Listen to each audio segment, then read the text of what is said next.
जैसे कि पिछले एपिसोड में हमने देखा था जहाँ पर एमसी ने सुना था कि उसका फादर का कंडीशन बहुत ही खराब हो चुका है। ये सुनकर एमसी बहुत ही शॉक हो चुका था और हमें एमसी का सीन दिखाया जाता है जहाँ पर वो अपने फादर की फोटो को लेके खड़ा हुआ था और हमें पता चलता है कि हेवनली डीमन अब नहीं रहा, उसका एंड हो चुका है।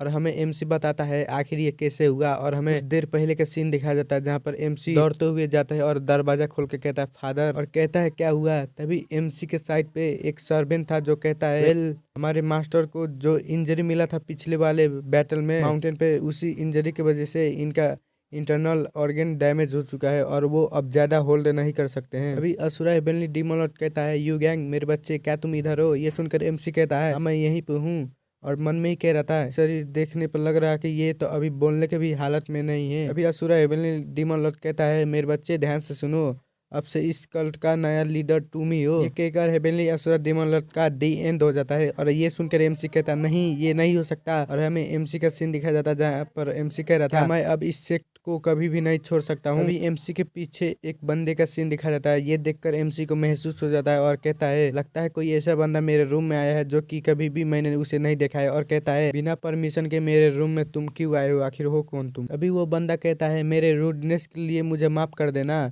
और आगे बढ़ते हुए एमसी के एक्यूपंक्चर पॉइंट को लॉक कर देता है। ये देखकर एमसी मन में ही कह रहा था आखिर कौन है ये जो कि मेरे एक्यूपंक्चर पॉइंट को लॉक कर दिया है, और कह रहा था आखिर हो कौन तुम। तभी वो बंदा एमसी को अपने हाथ में लेते हुए कहता है मुझे परमिशन दो कि मैं तुम्हें यहाँ से लेकर जा सकूं, और ये कहकर वहां से जंप करते हुए निकल जाता है। एमसी का सीन दिखाया जाता है जहाँ पर एमसी कह रहा था इसने मेरे एक्यूपंक्चर पॉइंट को लॉक कर दिया है, इसकी वजह से मैं हिल नहीं सकता। क्या हुआ मैं हिल नहीं सकता, तो मैं हेल्प के लिए तो मैं कह सकता हूँ ना। और कहता है कोई है जो कि मेरी मदद करेगा। तभी हमें एमसी के पीछे दो बंदों लोग का सीन दिखा जाता है जो कहता है पर रुक जाओ तुम। अभी एमसी उन लोगों को देख के कहता है ये तो डेमोनिक इनक्यूशन और परसिप्शन यक्षा ग्रुप के लोग हैं। और एमसी मन में ही कह रहा था शायद ये लोग इस बंदे को रोक सकते हैं, और कहता है मैं यहाँ पर हूँ। अभी हमें उन बंदों लोगों का सीन दिखाया जाता है जो कह रहे थे उन लोगों को फॉलो करो, हमें दो गैंग को मार देना है। ये सुनकर एमसी शॉक हो जाता है और कहता है क्या मुझे मारना है। अभी हमें उन लोगों का सीन दिखाया जाता है जहाँ पे एक बंदा कह रहा था जो भी डू गैंग को मार देगा उसे रिवार्ड मिलेगा। ये सुनकर और बंदे लोग कह रहे थे यस सर हम लोग जरूर मारेंगे इसे। अभी हमें एमसी और उस बंदे का सीन दिखाया जाता है जिसे चारों तरफ से सभी कल्ट के बंदे लोग घेर लिए थे। ये देखकर वो बंदा कह रहा था कल्ट लीडर मैं आपको यहाँ से जरूर निकालूंगा। ये कहते हुए वो बहुत ही डेंजर अटैक करता है। हमें उसका अटैक पावर का सीन दिखाया जाता है जहाँ पर सभी बंदों को उसने बीच में से ही काट दिया था। ये देखकर एमसी कह रहा था ये तो इन लोगों को ऐसे काट रहा है जैसे कि कोई गाजर मूली काट रहा है। तभी हमें एक बंदे का सीन देखा जाता है जो कि पीछे से अटैक करने की कोशिश करता है। ये देखकर अपनी तलवार को सीधे उसके गले में ही स्टैब कर देता है और आगे निकलते हुए दूसरे बंदे को भी खत्म कर देता है। तभी हमें रेड हेयर वाला का सीन दिखाया जाता है जो कह रहा था आखिर तुम लोग कर क्या रहे हो, हमें उन लोगों को किसी भी तरीके से जिंदा नहीं जाने देना है। अभी कोई बंदा आता है और कहता है सभी लोग रुक जाओ। हमें दिखाया जाता है वो मागुन होता है। ये देखकर वो रेड हेयर वाला कहता है सर मागुन आखिर आप कर क्या रहे हैं, अगर हम लोग उन लोगों को जाने देंगे तो फ्यूचर में हमें ट्रबल होगा। अभी हमें पता चलता है ये रेड हेयर वाला डिमोनिक इनक्यूशन टीम का लीडर है और ये ब्लैक हेयर वाला यक्षा परस्यूट का लीडर है। और वो ब्लैक हेयर वाला कहता है अगर हम लोग उन लोगों का पीछा करेंगे तो हम लोग जल्दी ही डू यू गैंग को जल्दी ही मार देंगे। ये सुनकर मागुन कहता है अगर हम लोग डू यू गैंग को मार देंगे तो इस सेक्ट पर बहुत बड़ा डिजास्टर आएगा, और वो डिजास्टर है हेवनली डीमन लॉर्ड का सर्वेंट पुंगचियोन। और हमें पता चलता है इसका नाम पुंगचियोन है और मैं इससे अब से चियोन ही बुलाऊंगा। और मागुन कहता है मैंने इसके लिए ऑलरेडी अरेंजमेंट कर दिया है और जल्द ही हम लोग आगे बढ़ेंगे और उसे खत्म कर देंगे। कहता है इस सभी डेड बॉडी को ठिकाने लगा दो और सभी एल्डर्स को गैदर होने के लिए कह दो क्योंकि जल्दी 16 कल्ट लीडर का सेरेमनी होगा। और हमारा सीन चेंज होता है और हमें चियोन का सीन दिखाया जाता है जो कि अभी भी एमसी को लेके भाग ही रहा था। तभी एमसी कहता है पूरे एक दिन बीत चुके हैं, आखिर तुम अभी तक कर क्या रहे हो, मुझे क्या तुम जमीन पर नहीं रखोगे। ये सुनकर चियोन कहता है हम लोग ऑलमोस्ट सांची के तरफ आ चुके हैं, और जमीन पर रखते हुए एमसी को कहता है मुझे अलो करो कि मैं तुम्हारा एक्यूपेंचर पॉइंट को रिलीज कर सकूं। और ये कहते हुए उसके एक्यूपेंचर पॉइंट को वो रिलीज कर देता है। बाद एमसी अपने हाथ को घुमाते हुए कहता है अब मैं फ्रीली मूव कर सकता हूँ। तभी हमें चियोन का सीन दिखाया जाता है जो अपने घुटनों पर आते हुए कहता है मैं आपका वफादार सर्वेंट आपकी सेवा में हाजिर हूँ नए सेक्ट लीडर, और मुझे बनाया ही गया है कि मैं आपको प्रोटेक्ट कर सकूं। ये कहते हुए वो अपना इंट्रोडक्शन कराता है। ये सुनकर एमसी मन में ही कहता है क्या ये वही बंदा नहीं है जिसे मेरे फादर ने रेज किया है। अभी एमसी कहता है मुझे एक सवाल तुमसे पूछना है, और कहता है क्या मागुन ने हमें बिट्रे किया है? सुनकर चियोन कहता है हाँ तुमने सही कहा। तभी एमसी मन में ही कहता है मागुन तो पहले बहुत ही लॉयल था मेरे लिए, लगता है वो सिर्फ उसका दिखावा था, रियलिटी में तो वो मुझे पहले ही बिट्रे करना चाहता था। और कहता है अगर इसने ऐसा किया तो ये तो मेरे लिए एक अच्छी बात हुई, क्योंकि मैं अब कुछ भी नहीं करूंगा और हैप्पी लाइफ जीऊंगा, ना कि मुझे उस कल्ट का लीडर बन के रहना पड़ेगा। कहता है मुझे हैप्पी लाइफ जीने के लिए एक प्रॉब्लम आ रही है, और वो प्रॉब्लम और कोई नहीं, ये सर्वेंट है जो कि मुझे कल्ट का लीडर बनाना चाहता है। मुझे किसी भी तरह इसे यहाँ से दूर भेजना होगा। अभी एमसी कहता है लगता है तुम्हें कोई गलत फहमी हो गई है, क्योंकि करंट सेक्ट का लीडर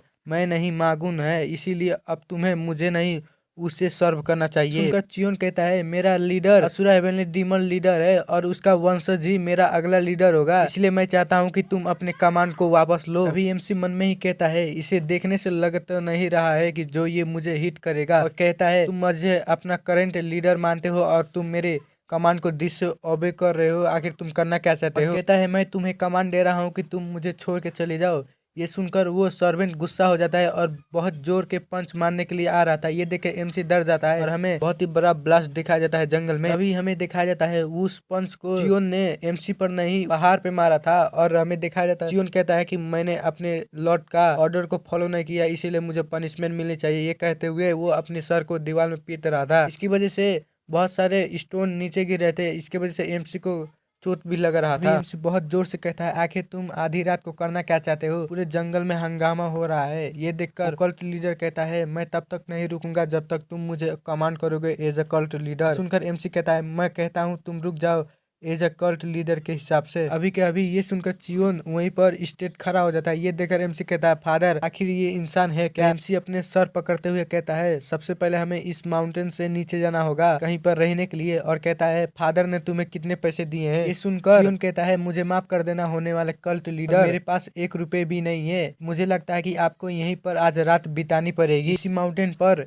ये सुनकर एमसी कहता है क्या आखिर तुम कह क्या रहे हो? अगर तुम्हारे पास पैसे नहीं है तो तुम मुझे प्रोटेक्ट कैसे करोगे? ये सुनकर चियोन कहता है मुझे माफ कर देना सेक्ट लीडर। कहता है पर मैं कुछ करूंगा जिसके वजह से हमें खाना और रहना दोनों मिले, और कहता है लगता है ये लोग ऑलरेडी आ चुके हैं हमसे भेंट करने के लिए। और हमें दिखाया जाता है बहुत सारे बंदे इन दोनों के सामने आ चुके थे। ये देखकर एमसी बहुत ज्यादा शॉक हो चुका था। अभी हमें बताया जाता है वो ग्रीन फॉरेस्ट के चोर हैं, और उन्हीं चोरों में से एक आके कहता है मुझे नहीं पता है कि तुम लोग कैसे इधर हो और बिना प्रॉब्लम के, पर मुझे लगता नहीं है कि तुम यहाँ से जिंदा वापस जा पाओगे। अभी एमसी मन में ही कहता है इन लोगों को देखकर ये नहीं लग रहा है कि ये लोग नॉर्मल चोर हैं, इन्हें देखकर लग रहा है कि ये लोग इलाइट चोर है। और कहता है मुझे ये तो नहीं लग रहा है कि ये लोग हमें ग्रीट करने के लिए आए हैं। हमें इन लोगों को अवॉइड करके इन लोगों से माफी मांग लेनी चाहिए और यहाँ से जाने की कोशिश करनी चाहिए। ये सुनकर चियोन गुस्से होते हुए कहता है अपनी जबान पे लगाम दो। ये कहते हुए वो अपनी ऑरा को रिलीज करते हुए कहता है तुम्हारी हिम्मत कैसे हुई इनसे इस तरीके से बात करने? ये देखकर एमसी डर जाता है और कहता है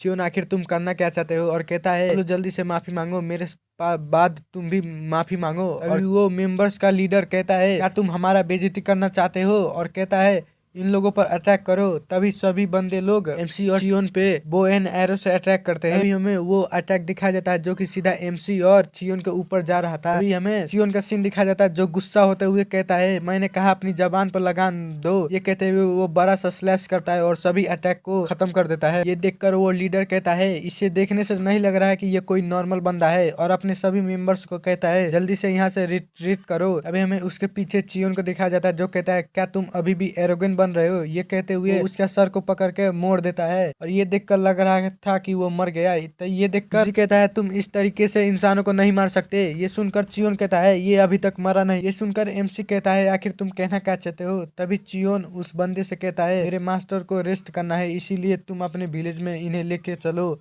और कहता है एमसी से ये अभी तक मारा नहीं है। ये देखकर एमसी कहता है लगता है ये तो पागल है। और हमारा सीन चेंज होता है और हमें चोरों का अड्डा दिखाया जाता है जहाँ पर चियोन दरवाजे को लात से मार के खोल देता है और हमें अंदर 3 बंदे लोगों का सीन दिखाया जाता है। चियोन कहता है ये जगह बहुत ही अनस्टेबल और रहने के लिए बहुत ही खराब जगह है। अभी ये देखकर एमसी कहता है तुम बहुत ही रूड हो रहे हो चियोन। ये सुनकर चियोन कहता है मुझे माफ कर देना मेरे मास्टर। अभी एमसी कहता है तुम थोड़ा एरोगेंट हो रहे थे, और कहता है हमें माफी मांग लेनी चाहिए एक आपस से। अभी एमसी कुछ देख के शौक हो जाता है और हमें दिखाया जाता है वहाँ पर एक बहुत ही ब्यूटीफुल गर्ल थी।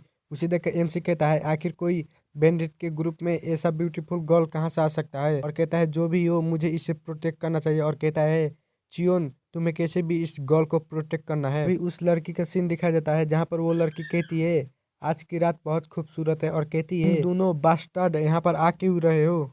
और इसी के साथ इसका एपिसोड यहीं पर खत्म हो जाता है। नेक्स्ट एपिसोड जल्द ही आएगा।